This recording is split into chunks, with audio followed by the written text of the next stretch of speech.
What's up, guys? Welcome back to the channel. Austin here. And Eason. And today we're going to be looking at Mortal Kombat 2021. We're going to be doing a review and discussion. So just be aware, lots of spoilers. Yeah, doing something different here, boys. Let's get it. Dude, your voice got really deep there. Yeah, your voice got kind of high there. What's going on there, bud? Oh man, we're mixing it up today. All right, guys, before we dive into it, please keep in mind we are a new channel and we have a stretch goal of hitting 1,000 subs. And when we do, we plan on relaunching the channel in a big way. We got brand new content coming towards you guys in the form of a video adaptation of our NERDZOO podcast over on Spotify. Go check that out. We also have the new video NERDZOO show. We are hard at work building a set in our studio. So we want to bring you guys some really quality content. So help us make that happen. Subscribe, comment down below why you subscribed. We can't wait to engage with you guys. Come join the community. Come be a part of the first 1,000. But enough about that rambling. Let's dive right back into the video. Oh yeah, we're in it. Eason. Yeah. Mortal Kombat. Yeah, it's a movie. I made you watch this. And how many days did it take you before you watched this? About a week. I gave you my HBO Max password. No, you didn't. I did. Check your messages, bro. I did. And then you ended up starting a free trial anyway? Well, yeah, because I thought you didn't send it to me, so I got frustrated and was like, well, I'll just buy my own. You gypped yourself. Yeah. Anyway, so just real quick for the people who just want to click and get out of here. Was it worth it? Yeah. Yeah, that's the yeah I expected you to give. Yeah. Yeah, it was. It felt like all the Mortal Kombat games where they kind of just leave you on a cliffhanger. Yeah, so it's don't feel fulfilled watching this movie. No, this was meant to be a fun romp through it. It's a fun rompy video adaptation, and it's rompy, all right. It's rompy. I would give it a solid 7. We're gonna get into the details, but real quick, just before we do, the movie was released on April 16th, and it is on HBO Max right now. So you're not paying if you are an HBO Max subscriber. You are not paying any premium like pre-release cinema fee like you would on Disney or anywhere else. You're not paying any fee. You're just, if you're a subscriber, you're getting it. Same thing with Kong, Godzilla vs. King Kong. You're getting it. I watched that too. Yeah, that's next video. Save it for another video. Yeah. So right now, currently, this on IMDb is sitting at a 6.3 out of 10, 54% on Rotten Tomatoes, and a 44% on Metacritic. It had a budget of $55 million, and currently in the box office, and I'm not sure if these numbers cover HBO Max. Pretty sure this is actually just the theaters that are open. If they're open, there's none open around me. $50.1 million. I'm not actually sure if that's worldwide. I'm pretty sure it's US. That's to kind of get off track here. Yeah. When I first started watching movies and I saw Rotten Tomatoes, I used to think that was a bad thing. It's very confusing because you name your reviewing company Rotten Tomatoes, right? So if something has more Rotten Tomatoes, wouldn't you think that it's not good? Oh God. So yeah, when I first started watching movies on my Xbox, I would just think, oh, that has, yeah. So I was like, this is probably a shit movie. I probably shouldn't watch it. But really, it was a great one. Okay, it wasn't great. Let's dive into it. Let's go over the plot. So we open up with some ancient time ninja Earth realm stuff going on. You've got this ninja Bihan with the, I believe, Ling Kuai group or whatever, the clan, and then you've got the I'm not going to spoil it right now, but you've got what's his name? Oh, Hozo. Han Hozo or something? Hanzo? Is it Hanzo? Hanzo. Hanzo is part of the Shirai Ryu clan. And so these ninjas have like a long feud, and clearly Bihan's got some beef. He's got some beef. He slaughters everybody. And in a big opening battle. What'd you think of the opening battle? You got your little, the lady, everything's like chilled out to begin with, and then the lady is taking care of her little boy there, and then all of a sudden people die. It's pretty good. Okay. Is that all I'm gonna get out of you during this? Yeah. Awesome. Cool. Anyway, so yeah, they died and they were impaled. They were frozen to death and then impaled. And this becomes a theme throughout the movie. So it's like a sub theme. Like they keep coming back to it that Hanzo's suffering comes from this scene. He's haunted by this scene of his family being frozen and impaled. And so just to jump forward, we jump to modern times in the Earth realm, and we're following Cole Young, who is a boxer who just likes to get his ass whooped, apparently. Yeah, I mean, he does get his ass whooped quite a few times.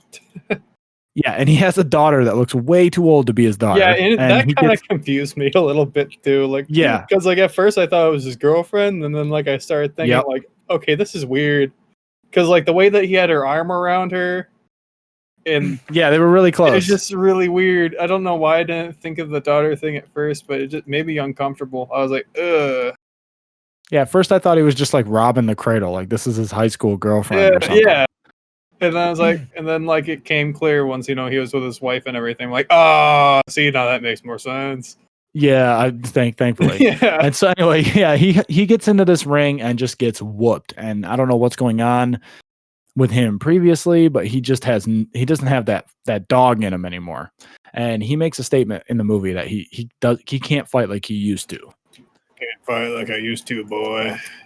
All right, so Jax pretty much saves Cole Young's ass and gets his family out of there in a van, and then Jax ends up getting his arms just frozen off by Sub-Zero. So after Jax gets his arms ripped off, Cole Young seeks out Sonya Blade, who keys him into the Mortal Kombat tournament, which is the Outland or Outworld versus the Earthrealm tournament that happens, and if one of them wins so many in a row, they can take over the other realm. Cole Young doesn't know what the heck's going on. They run into Kano, who Sonya Blade has tied up in chains in her like crazy secret base in the trailer park. They end up fighting some giant lizard dude, and then go meet Liu Kang and Kung Lao and get to the sanctuary where they meet Raiden, and they're training for Mortal Kombat. So that's pretty much, the pacing's pretty good. They run through all that stuff. What did you think of the movie up till then? Like, what were your favorite moments? What really stood out to you, and what were your issues? Oh, I thought Sonya was pretty hot. That's okay. I thought she was pretty hot. And then Kano. Kano's pretty cool. I like him. Oh my God. I like the part where Sonya stabs Kano in the leg with his own knife. I like the part where Kano thrusts his arm through the lizard, pulls out the heart, and then goes, Kano wins. Oh, that's a bit, isn't it? I love that part. Kano is the best comic relief for this film. Without Kano, this film would have bombed. And yeah, at this point, I think Cole Young had promise. At this point in the movie, leading up to the tournament and the training and the unlocking of their arcana, I absolutely was rooting for Cole Young. We'll get into that later, why we're disappointed. But up to this point, we were backing him up. He's the underdog. We're like, all right, Cole Young's going to get trained up. He's going to ultimately become who we were predicting, Scorpion. Whoop Sub-Zero's ass. That's what was going to happen. In the meantime, we get some really cool action scenes between Kano and Sonya. A lot of really big banter. Kano like hawks this mega loogie on a garden gnome. That thing. Gnomes. He hates garden gnomes, and that thing really hit too. Like you could whoever did the Foley. He spit it right into its hand. Right into its hand. Yeah, that was some pretty fine precision right there, if I do say so myself. Yeah, you're practicing in the backyard now. No, you bought a garden gnome. Out my window. Out your window. So yeah. Yeah, that happens. So Sonya offers Kano some money to take them to the temple because apparently Kano knows where the temple is. $3 million? $3 million. So yeah, however many million of monies that she doesn't have, she straight up tells Cole Young, like, no, I don't have this money. Look where I live. I live in this dump, which, goes back to a joke that Kano made. Like, you don't have this money. You live in a dump. And then she continues to lie, and then she calls herself out on it. It was hilarious. So then Kano phones a friend. They jump out of an airplane. Well, they jump, but Kano pushes Cole Young out of an airplane. They land in the middle of somewhere, some desert area. I really want to jump out of an airplane. You don't. Yeah, I do. You'll get there and then you'll shit yourself. I'll get there and I'll do it and I'll be a man about it. Okay. They land in the desert and we get a cool fight scene between Sonya and Kano, and Sonya whoops his ass, which is par for the course. Kano deserved it. And Kano whoops his ass. Wait, what? Keep going.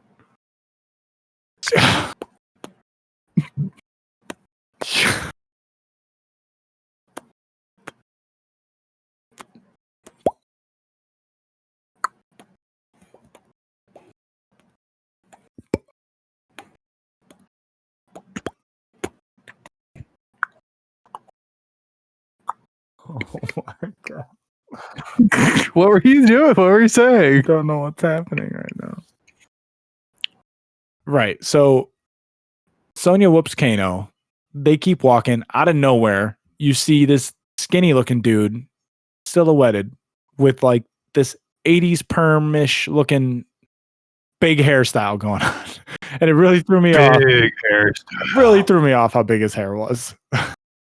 Immediately threw me off. I mean, my man's got big hair. Like, Yeah. what can you say? So this is Liu Kang, and he's got big hair, and the dude is the most fit dude I've ever seen in my entire life. Oh yeah, his muscles were bulging. They don't look like they can fit in his skin bag. Dude, skin bag. Yeah. All right. So anyway, he whips a fireball at Kano. Kano immediately is surprised. He doesn't care that he just got whipped with fire. He cares about unlocking this ability because now apparently he's aware that he's going to gain superpowers because he has the mark of the dragon, like most of these fighters do. Sonya does not. She wants it. When you kill somebody with the mark of the dragon, you attain that mark. You get that mark. So Sonya is desperate. She's hungry. She sees herself as a hero of the realm already. She's going to be a part of this tournament no matter what. Nobody's going to stop in her way or going to stop her or get in her way. And she is headstrong, and it shows. She is a badass character. The whole time Kano is just like egging her on, trying to piss her off. He knows she wants it, but he's like, I got one, you don't. Yeah. Yeah, there's a scene later on in the temple where she wants to be a part of the training, and then Liu Kang is like, "Sorry, heroes only," or maybe it was Kung Lao, I forget, but heroes only. And Kano's like, freaking whoops, and it's just amazing. I'm not cursing, obviously, but it was hilarious. It was perfect timing. And then in the desert, when Liu Kang comes up to Kano, puts his hand on Kano's shoulder. I can't say it. And then he caresses his inner thigh. Anyway, he surprises Kano.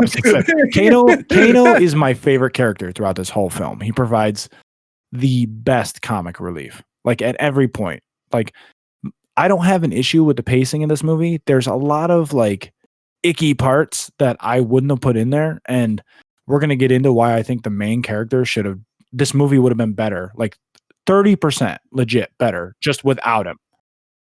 It's icky. It's icky gross. Get it out. Anyway, we make our way to the temple. Liu Kang takes him to the temple where we meet Raiden. He's the god of the realm, right? Protector of the realm. He can summon lightning. He has contraptions that can put shields up apparently around temples, and he can also teleport people to any location. I guess that includes the bad guys. He's prevented. Yeah, he can teleport anybody, anywhere, anytime. Yeah. Imagine having that power. Oh, that'd be great. Just go around teleporting people wherever you want. Well, no, just imagine being bugged. Like your manager comes up to you at work. I don't feel like dealing with you today. Zap. Yeah, but you could teleport him anywhere. Yeah, just teleport him like on vacation with a customer or something. Just with a customer. Just with a customer. Yeah. Every time he finds you again in the store, you teleport him to a new customer so he stops seeking you out. That is perfect. Yeah. That would be great. But yeah. Jackass. So they get into the temple. They talk to Raiden. Raiden is not impressed right away. He can tell that Cole Young is of Hanzo's descent. So when Hanzo was defeated by Bihan in the beginning, in the opening, he disintegrated into some flames. And then throughout the film, Cole Young has these visions of Hanzo in hell, pretty much. And he's haunted by these visions. And Raiden can tell that Cole Young is of descent. So there's potential there. It's just not prevalent right now. He doesn't have it. So they begin training right away. Sub-Zero decides he can invade the temple like the badass he is, which is Bihan, by the way. And Kung Lao throws his boomerang hat. I'm sorry. A lot of people like Kung Lao. He was a great part of the film. That was a really great intro to him, the way he threw his hat and landed and all that stuff. But I don't care for the boomerang hat. It's so arcadey that it feels good because it's like part of the games. Like I get that. Gotta admit, though, he did have a really cool moment where he split this bird lady in half. Yes, the fatality that he did on the bird lady, the bird woman, bird person, was fantastic. That was great. I love that. I loved how gory it was. Just that was by far, I think, the most gory thing in the movie. That was awesome. Yeah. So I wish they did more of the fatalities. I think they got away with. Oh God, They did a few of them. Like Jax clapped some dude's head together. Claps them. Yeah. Yeah, and I mean, I guess you could say the freezing of the arms thing was a fatality too. Yeah. But they didn't get too crazy like they do in the video games. Like there's some pretty like vanilla stuff, if you know what I'm talking about. No spines were ripped out like No. like they are on like dude, they ripped some spines out in that game. They ripped some spines, if you know what I'm saying. Like damn. So the big bad in Outworld or whatever, he's desperate to take control of Earth and enslave everybody on the planet. So he wants to try to eliminate all the heroes of Earth before the tournament begins. He's not supposed to be intervening, but he's doing it anyway. He gives no Fs. So because he can do what do what he wants. He sucks the soul out of Kung Lao. And oh yeah, that also made me uncomfortable. yeah, that was I didn't expect Kung Lao to go so early. Yeah, I mean, he did. He really did. After fending off Sub-Zero, I thought for sure he would be able to survive the film, but yeah, they ended him right away. And then so you see Cabal and you see Melina and you see Sub-Zero are on the other team. You also get Prince Goro. Goro is sent to chase Cole Young after Cole Young is back at his homestead. And he gets into this huge fight in the barn, and he's just getting his ass handed to him by Goro. I mean, there's no way. There were times where I kept seeing Goro pick him up and just thought, why don't you just squeeze your hand now? Right, like he should have just died. There's no way. So corny. I know. And Cole Young's Arcana is just a rubber outfit and some sharpened police batons. Oh yeah, this is the point where I started thinking about like this could be the moment he finally turns into the Scorpion, because he started glowing every time he got hit, and like he would heat up and get angry. And then they even did the flashbacks to when like Hanzo had his family killed and everything, you know. So at this point, like, you know, after he got hit a million times and started, you know, feeling the pain and everything, he got thrown out or something. And then his wife goes to help him, stabs the thing in the side with an axe, and then throws him off to the side, then goes for her in the car. But then, you know, he looks out and there goes the flashbacks and everything and stuff like that. And then this is the part where I thought, like, okay, he's going to go full freaking Scorpion here. Right, for sure. This is going to be, he's going to wreck Goro. He's going to get over here. There's going to be some chains going through Goro's tits. And then he's going to be like, get over here. And then boom. And then he just turned into a Power Ranger. He literally turns into a Power Ranger with police batons. So frustrating. And this is why I think this is the part where I think you and I are both comfortable saying we think the movie would have been better without him. And it's not that he's not a likable guy. We were rooting for him to be Scorpion, but police baton rubber suit Power Ranger man is not compelling when you're promising the Sub-Zero Scorpion fight from the beginning of the film. So this lead up ended up being disappointing. I don't know how they could have missed that, to be honest. I don't know how they missed that in the boardroom. It felt so terrible. Like, who is this guy? That's the payoff. That's the payoff. And then that's the first when you called me to tell me about the movie, that was the first thing you talked to me about. Yeah, it was awful. Rubber suit Cole Young. And then the suit just stays on him for the whole film. Yeah, it doesn't change or morph. I thought, like, because he looks like half of a character with that suit. Yeah, he doesn't exactly. It's just like, I don't. It's like his Under Armour. Yeah. Where's the rest of him? I was like, oh, that's Yeah. as much as it gets.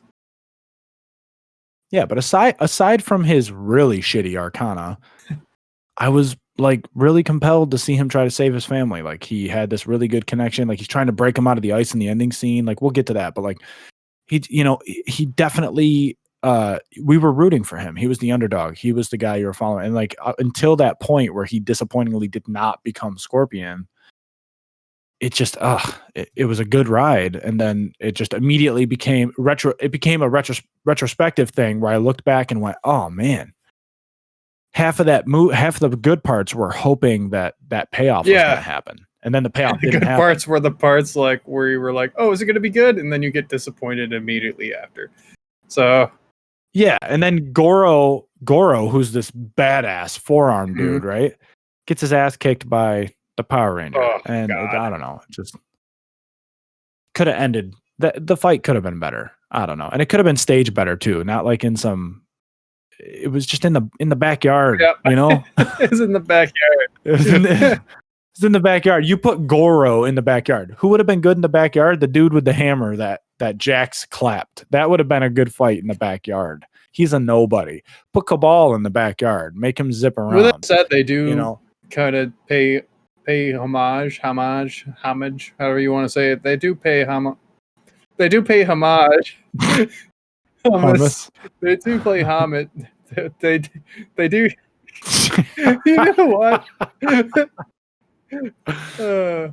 They pay homage. I'm not even here to say it. So okay, they pay. They reference the video games a whole lot in this movie. They do. Yeah, tell me about it. Tell me about it. Oh, you want me to tell you about it? Okay. So, tell me about some of the ones that you noticed. So right off the bat, when Jax and Sub-Zero fight, it kind of looks like the game camera when the fight just starts. You know, like they walk in, they start talking to each other, and then the camera whips back and goes into them fighting. It did that, and then there's a bunch of other things where. So you told me on the phone when we talked about doing this, you told me about one that happens in the video game because people used to spam one button. And so when Liu Kang and Kano were fighting, oh yeah, Liu Kang just kept doing the swipe kick. I thought that's where you were going to go immediately. He kept doing the swipe kick over and over and over again, and Kano tried to fake him out like someone was preparing to press the A button or whatever console you were on at the time. And try to jump, and then Liu Kang's like, "No, I got you," and then swipes him again for the third time. It's just great, really great fun, you know. And then all the the Kano wins, you know, that is great. I love that. The get over here we eventually get from Scorpion, wonderful. You know, they really do a great job of making you understand that the movie is aware of itself. We know we're a video game adaptation. The movie's not taking itself too seriously, and that's why I call it a fun video game adaptation romp. It is a good watch. So earlier you mentioned about them wanting to unlock their arcanas because they have the only way to unlock it is you have to have the chosen symbol and stuff like that. Well, Kano has the chosen symbol. He really wants this arcana now that he knows that he can get it. Yeah, he's hungry for it. So they were all at the dinner table one night. Kano, like himself, is just talking shit to everybody and just pissing everybody off. Like he does. Just pissing everyone off. So, Sombrero Boy and Kung Lao. Sombrero Boy. I think he calls it a sombrero at the table too. And so they start talking shit to him and they start disrespecting the ever-living hell out of him. And he doesn't like it very much, so he starts getting real pissed, and as he's getting mad, the dude shoots laser beams from his eyes. One eye. Just that threw me off. Laser beams. And then he's like, ha! Freaking laser beams! From the one eye. The one eye that he got scratched from the lizard. Shoots it right at Kung Lao. And Kung Lao deflects it with his sombrero. His metal sombrero blade. Yeah. So that's how Kano gets his arcana. Obviously, Sonya is jealous or I don't even know if jealous is the right term. She has this sense where she's left out, and she does a really good job playing that character. She makes that character really compelling. Like she really wants to achieve, you know.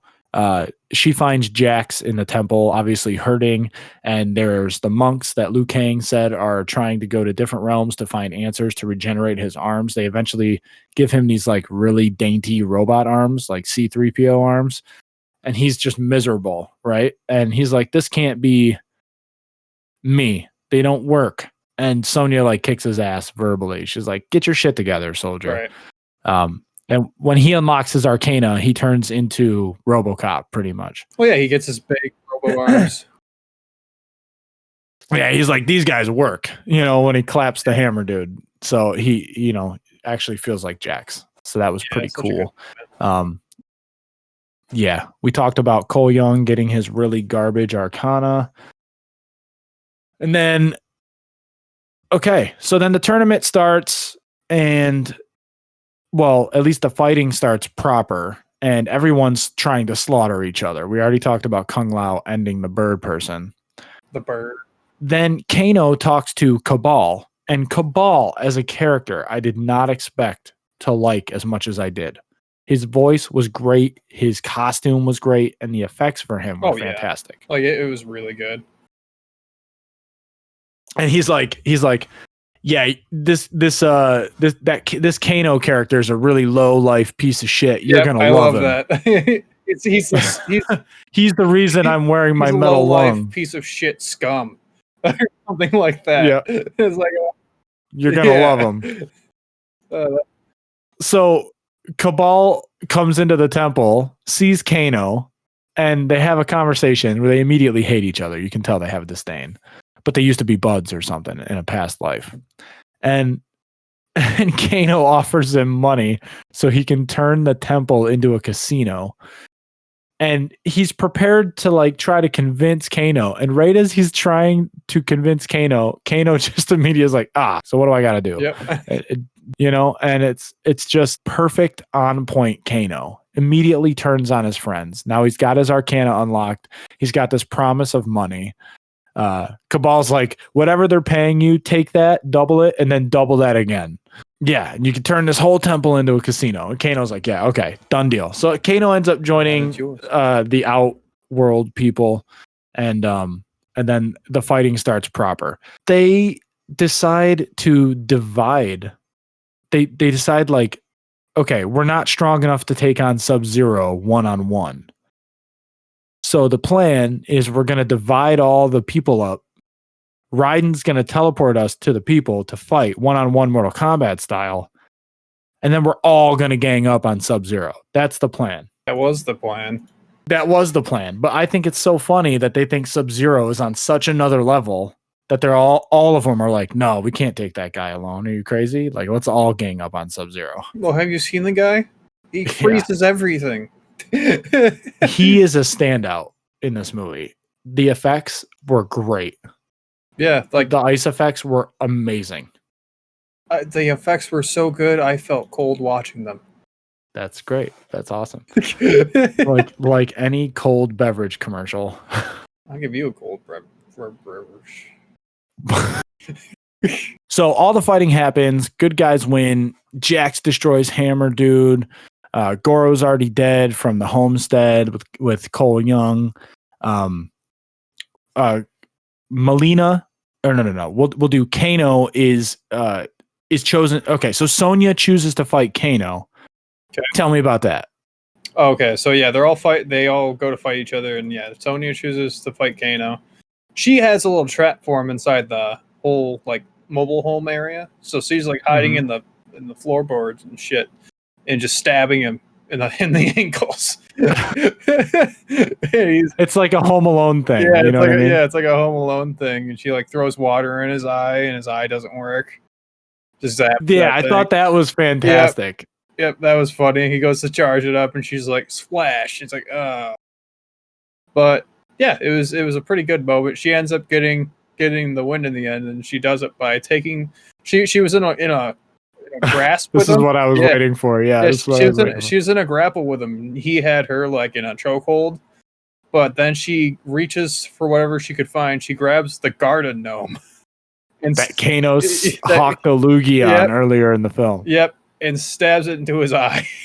The laser eye, Yeah. just right through his eye. And immediately the dragon marking transfers onto her like shoulder or something. And Yep. she just like she relaxes on his body. Yeah, she's got a big smile on her face. She fully just relaxes her muscles and uses his dead body as a pillow for half a second. Yeah. I thought that was hilarious. She's like, that feels good. Like, Yeah. So Kano's done. That's sad. He was my favorite character, but he had to go. Now we're on to the meat and potatoes, buddy. The meat and potatoes. So we get into the Sub-Zero fight, which ends up only being Cole Young finding his family frozen to the inside wall of a UFC ring due to Sub-Zero. So Sub-Zero has taken his family captive, his wife and daughter, or high school girlfriend. I mean, you got to hand it over to Sub-Zero. I mean, he really keeps a theme. Yeah, frees people. Just frees people and their families. Hey man, don't fix it if it's not broken. I guess so. You know what I mean? So yeah, so he doesn't kill him this time though. He keeps him alive, which is very strange to me because he had no desire to leave the other two alive. He let Hanzo find them dead. So that was odd to me. Yeah, that was also that's weird. But Cole Young doesn't care. Maybe he did it so that Cole Young could just be distracted trying to take him out so he could just kill him. But Cole Young finds his family, starts using his police batons in Power Ranger combat moves to start like breaking the ice away, right? Starts chipping away at the ice. And while he's chipping away at the ice, he's trying to fight off Sub-Zero. He's getting his ass handed to him. Duly so. What happens next? Getting his ass handed to him. Well, he tries to use the triangle blade from Hanzo that had Hanzo's blood on it, keep in mind. But then Sub-Zero just grabs it and then uses it against him. But he grabs the blade before Sub-Zero could stab him. And like his blood gets all over the blade and it lights on fire. Well, it mixed with Hanzo's blood. And it set Hanzo free from hell. And I mean, you could guess what happens next. Yeah, so Hanzo's Scorpion, real Scorpion now. Hanzo comes back from hell. He's wearing the Scorpion outfit. He's got the Scorpion mask on. He looks like hell, too. He looks like shit. And he comes back and he's like, I am Scorpion now. And he, get over here, shoots his chain knife right through Sub-Zero's shoulder. Sub-Zero looks actually terrified for the first time in the whole film. Gets pulled up by Hanzo. They duke it out. So now you have the true Sub-Zero versus Scorpion promise that we got from the original opening. Yeah, we got finally. from the opening of intro. Yeah, finally. Not what we wanted. Power Ranger Cole Young down there is still whacking away at a pile of ice on a wall to free his high school girlfriend and his wife. It's like just chopping at it vigorously. Yeah. So yeah, he's not making much, you know, he's punching it like a punching bag too, you know, like this is ice. Like find a thick piece and pry it off. He's using his Power Ranger blades, dude. He's just punching it with his Power Ranger blades. Very odd. You know, you would think that because of the heat or whatever, the red like heat that he builds up, that he would just punch himself a whole bunch and then just like unleash that red stuff, because it's just like the Black Panther. Like when he takes a hit, the suit absorbs it and he's able to channel that back in, like he did that during the Goro fight. Mm-hmm. So why wouldn't he just like beat his chest a whole bunch of times and then just like instantly melt the ice? I don't know. It's very strange. You know, that would have been a cool thing to go off of a little bit more. Like the more damage he takes, the more powerful he gets. You know? Yeah. Like that'd be pretty cool if they incorporated that a bit more, but I think they were just doing it to kind of get the point, like, oh, this is his power. You know what I mean? His arcana is he can take a beating. Yep. But yeah, so anyway, he's chipping away at that. Sub-Zero and Scorpion go at it. Eventually, it's all three of them. Cole Young and Scorpion team up on Sub-Zero. They're able to subdue him. Sub-Zero does not go down easily. Holy shit, this guy puts up a fight. Like he has a vendetta. Yeah, they start teaming up on him and just going ham, and then he just whacks him off. Okay. Yeah. You wax him off. So anyway, he's like, hell did not kill me. In the fires of hell, I learned to control the fires. So anyway, Scorpion takes off his mask and just like in the games, uses a finisher move where he breathes fire all over Sub-Zero, just burns him to death, turns him into He's got almost some near black ash. teeth too. Yeah, he does. Well, hell's not a great place to live. I don't know. I mean, I can imagine if you can breathe fire, your teeth are going to be a little black. Probably something's got. I'm surprised he has teeth. That's that's a benefit. I like when he put the mask back on though, because Do you really brush every day? You okay? Yes. Do you? Yeah, I was just checking. What? I know you. It's very strange that you would ask me that. Anyway, what kind of toothpaste do you use? My wife just bought this all natural shit, I use and she got me a bamboo toothbrush. Yeah. You use that crap? Yeah, I don't buy into that whole natural shit. Buy into it. Yeah. Okay. All right. Moving on. So Scorpion eventually kills Sub-Zero. Cole Young gets his family out, and Scorpion turns around, looks at the family, recognizes his bloodline. I'm going to say this because it was hilarious. I felt like Scorpion took off his mask like 5 times in 5 minutes. Yeah, he did take it off a lot. And then put it back on. Yeah. Like he would take it off menacingly and then put it back on menacingly. Yeah. They really needed to get that point across that he has black teeth. We get it. The mask is easily removable, and we know that it's Hanzo. Yeah, so he takes the mask off. He looks at Cole. Look like using that natural shit. God. Okay, we'll see. give it 20 years. Telling you, dude. So he takes off the mask. He looks at Cole Young and he says, "Protect my bloodline." That wraps it up pretty much. It's the end of the film. So we get a ending credit scene where Cole Young is charged with trying to find the next heroes with the marking. Funny enough, any of you Johnny Cage fans, well, here we are. He's going to Hollywood. We see the poster. We see the Johnny Cage name on the poster. He's going to find him. So really hope we get a second film because those characters, the rest of the roster, filling it out would be incredible. Oh yeah, if I could see a real life Johnny Cage, if somebody could do that role perfectly, that would be so cool. Yeah, I wonder who is casted. Interesting. But overall, give me your thoughts. What'd you think? What'd you think about the pacing? What'd you think about the payoff? Did you enjoy yourself? Do you want a sequel? I think it could have been better. It like I said, there were some just weird points in the movie where I just felt kind of like this is like a low budget film. like this doesn't feel right, or like the actors felt new. The fire effects were a little budgety, I could tell. Yeah. A lot of the money went somewhere else. But yeah, $50+ million budget. That's definitely not low budget. So they used it for something. Weird. Huh. Well, either way, I mean, I had quite a few laughs with all the references, like all the game references. If they do make a sequel, I would like to see one. I would like it to be either on par or better. As far as like the movie as the game references go. Yeah, I hope this one is just as aware of itself. You're right. I hope the next one is just as aware of itself as this one was, breaking that fourth wall, letting everyone see the Easter eggs. It was a good time. Yeah, overall, I enjoyed myself. This was a good romp through, a somewhat better than what we expected video game adaptation. Historically, video game movie adaptations are terrible. They just not good across the board.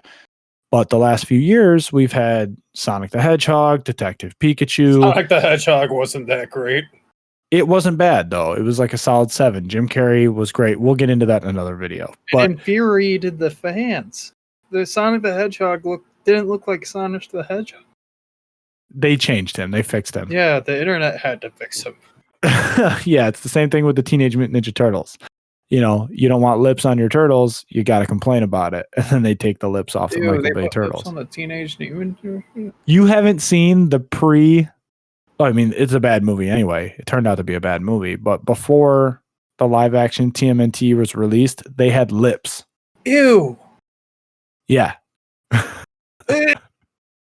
Like big human lips. Ew. I don't want to. You should go see that. We'll have to react to that or something. Eason reacts to turtle lips. Anyway, guys, that's our thoughts on the Mortal Kombat film.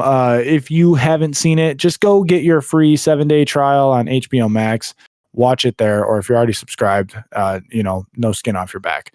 Go check it out. Do not pay $30 premium fee right now to watch it. Just wait till it's available for rent. It is a really, really fun time. My wife liked it, aside from all the gore. Sorry, honey, it's Mortal Kombat. But other than that, we had a really good time. Yeah. Get over it. Get over here. All right. That was lame. All right. We're done. We're done. We're done. Closing thoughts? Yeah. Hey, you made it to the end of the video. Thank you so much for watching, and if you guys did like it, please give it a like, comment down below, and subscribe. But until next time, take it easy.